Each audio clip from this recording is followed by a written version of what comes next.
Edem me mo akwa abado Adom TV health tips ewo bedroom so na MALOCCLUSION ya ye di hu nkomo ye nwie kura so ye hu suspect bebre nti e ma no nya problem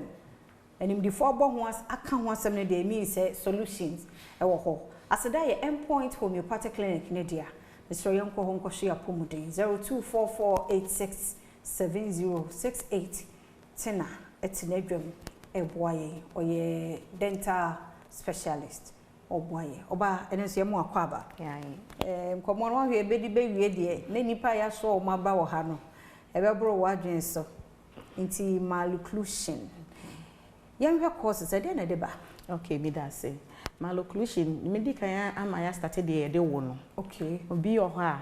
hu se ne papa ne sin no esoso okay enkola bebre from papa sin but ne ma me jo isa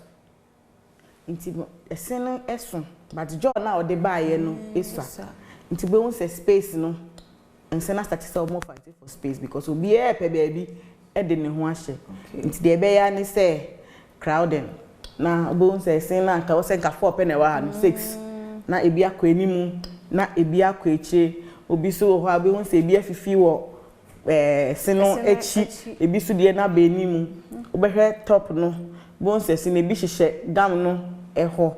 those eno ye niema eya ye de wo obi oho so a ye frɛ no ne nkola ne de stre kiss me quick symbol glass sign niema no eya normally no eya awo emu nsem na eya edeba ebi te say cleft palate nkola ne bi oho a obi on se awo mo no apai to the nose palate ni mache nti ama ese no entumi an hihye ye mane ye befa wa ha no ahyase ne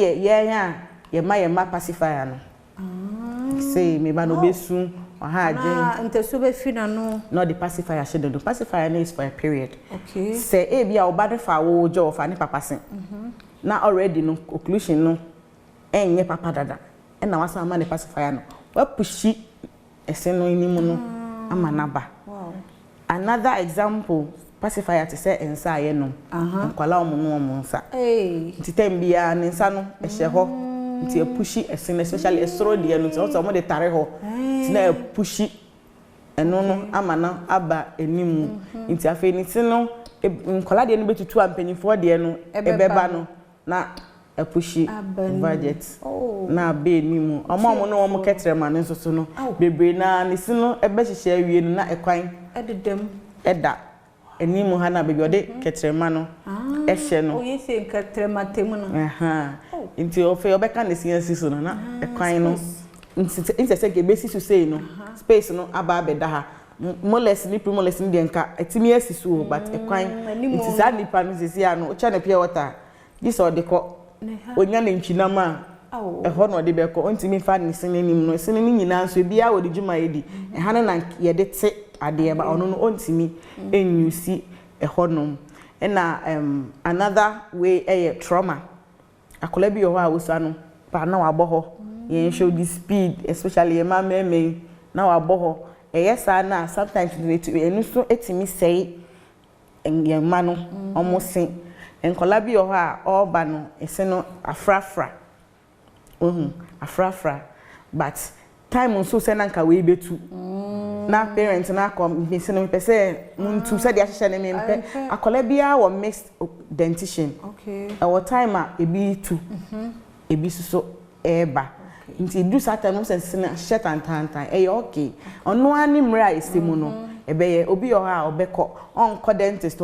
obekọ kwa akọ na yetutu esemi bi efrim afi no bebi o se ebi aso guide ebi mbehye no emba mbehye ho na afi ese no asay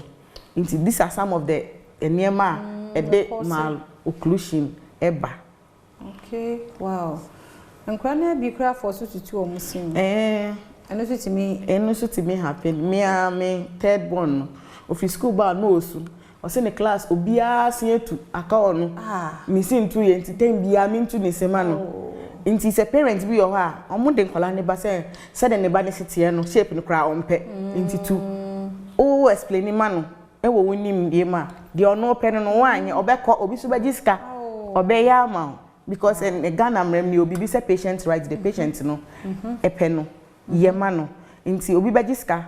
obetu ama but ebe ha kwala yemfa unsi ama wo number no ene na china nyambo ebeto aso